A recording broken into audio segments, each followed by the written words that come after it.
I'm Jeremy. Today is day 259 of reading. Today we're reading Harry Potter, the Goblet of Fire. Let's get started. Let's see. We're on page 291. Let's go.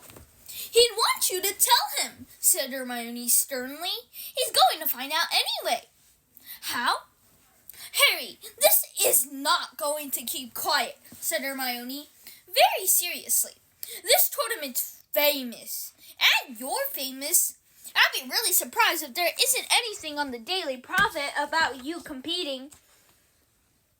You're already in half the books about you-know-who, and Cyrus would rather hear it from you. I know he would. Okay, I'll write to him, said Harry, throwing his last piece of toast into the lake. He stood and watched it floating there for a moment, before a large tentacle rose out of the water and scooped it beneath the surface. Then they returned to the castle. Whose owl am I going to use? Harry said, as they climbed the stairs. He told me not to use Hedwig again. Ask Ron if you can borrow... I'm not asking Ron for anything, Harry said flatly. Well, borrow one of the school owls, then. Anyone can use them, said Hermione. They went up to the owlery. Hermione gave Harry a piece of parchment, a quill, and a bottle of ink, and then strolled around the long lines of perches, looking at all the different owls, while Harry sat down against the wall and wrote his letter. Dear Cyrus, you told me to keep you posted on what's happening at Hogwarts, so here goes. I don't know if you've heard, but the Triwizard Tournament's happening this year and on Saturday night. I got picked as the 4th champion. I don't know who put my name in the Goblet of Fire, 'cause I didn't. The other Hogwarts champion is Cedric Diggory from Hufflepuff. He paused at this point, thinking. He had an urge to say something about the large weight of anxiety that seemed to have settled in his chest since last night. But he couldn't think how to translate this into words, so he simply dipped his quill back into the ink bottle and wrote, Hope you're okay, and Buckbeak. Harry. Finished, he told Hermione, getting to his feet and brushing straw off his robes. At this, Hedwig came fluttering down onto his shoulder and held out her leg. I can't use you, Harry told her, looking around for the school owl. I've got to use one of these.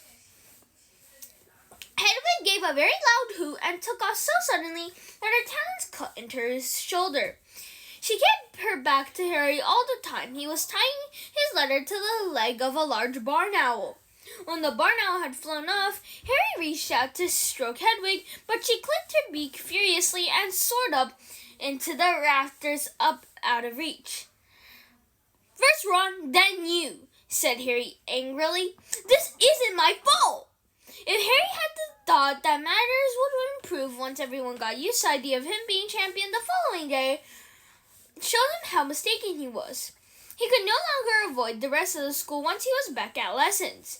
And it was clear that the rest of the school, just like Fender, thought Harry had entered himself for the tournament. Unlike the Gryffindors, however, they did not seem impressed. The Hufflepuffs, who were usually on excellent terms with the Gryffindors, had turned remarkably cold toward the whole lot of them. One biology lesson was enough to demonstrate this. It was plain that the Hufflepuffs felt that Harry had stolen their champion's glory. A feeling exacerbated, perhaps by the fact that Hufflepuff House rarely got any glory, and that Cedric was one of the few who had ever given them any, having beat Gryffindor once at Quidditch.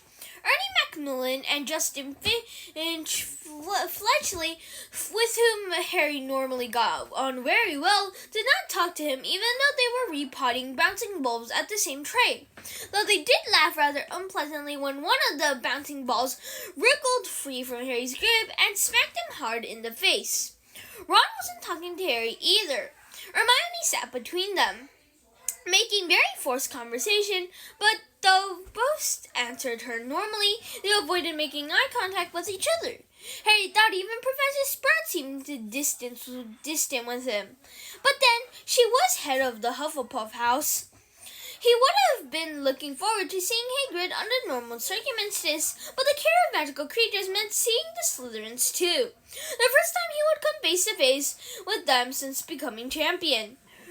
Predictably, Harry Malfoy arrived at Hagrid's cabin with his familiar sneer firmly in place. Look, boys, it's the champion, he said to Crabbe and Goyle the moment he got within earshot of Harry. Got your autograph books? Better get his signature now, because I doubt he's going to be around much longer. Half the Triwizard champions have died. How long do you reckon you're going to last, Potter? 10 minutes into the first task, my bet.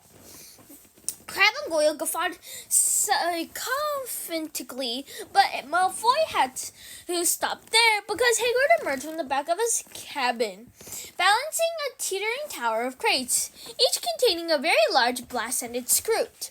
To the class's horror, Hagrid proceeded to explain that the reason the Scroots had been killing one another was of an excess of pent-up energy, and that the solution would be for each student to fix a leash on the Scroot and take it for a short walk. The only good thing about this plan was that it distracted Malfoy completely.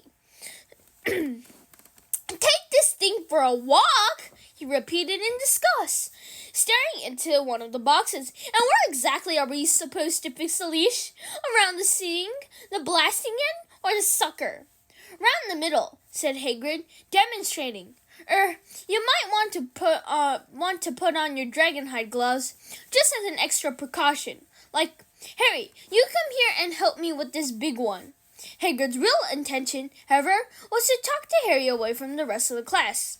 He waited until everyone else had set off with their Scroots, then turned to Harry and said, very seriously, "So you're competing, Harry, in the tournament, school champion." "One of the champions," Harry corrected him. Hagrid's beetle black eyes looked very anxious under his wild eyebrows. "No idea of who put you in for it, Harry?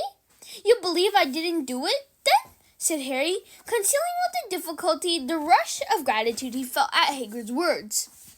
"Course I do," Hagrid grunted. "You say it wasn't you, and I believe you, and Dumbledore believes you and all." "Wish I know who did it," said Harry bitterly. The pair of them looked out over the lawn. The class was widely scattered now, all in great difficulty. The Scroots were now over 3 feet long and extremely powerful.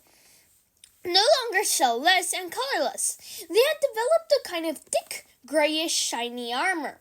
They looked like a cross between giant scorpions and elongated crabs, but still without recognizable heads or eyes. They had become immensely strong and very hard to control. "Looks like they're having fun, don't they?" Hagrid said happily. Harry assumed he wasn't talking about the Scroots because his classmates clearly weren't. Every now and then, an alarming bang! One of the Scroots' ends would explode, causing it to shoot forward several yards, and more than one person was being dragged along on their stomach, trying desperately to get back on their feet. "I don't know, Harry," Hagrid sighed suddenly, looking back down at him with a worried expression on his face. "School champion, everything seems to happen to you, doesn't it?" Harry didn't answer. Yes, everything did seem to happen to him. That was more or less what Hermione had said as they had walked around the lake, and that was the reason, according to her, that Ron was no longer talking to him. The next few days were some of Harry's worst at Hogwarts. The closest he had ever come to feeling like this had been during those months. In his second year, when a large part of the school had suspected him of attacking his fellow students, but Ron had been on. "Thank you, everyone. That's all for today. Bye. See you tomorrow." Tomorrow I'm going to read page 296. Peace out. Peace out.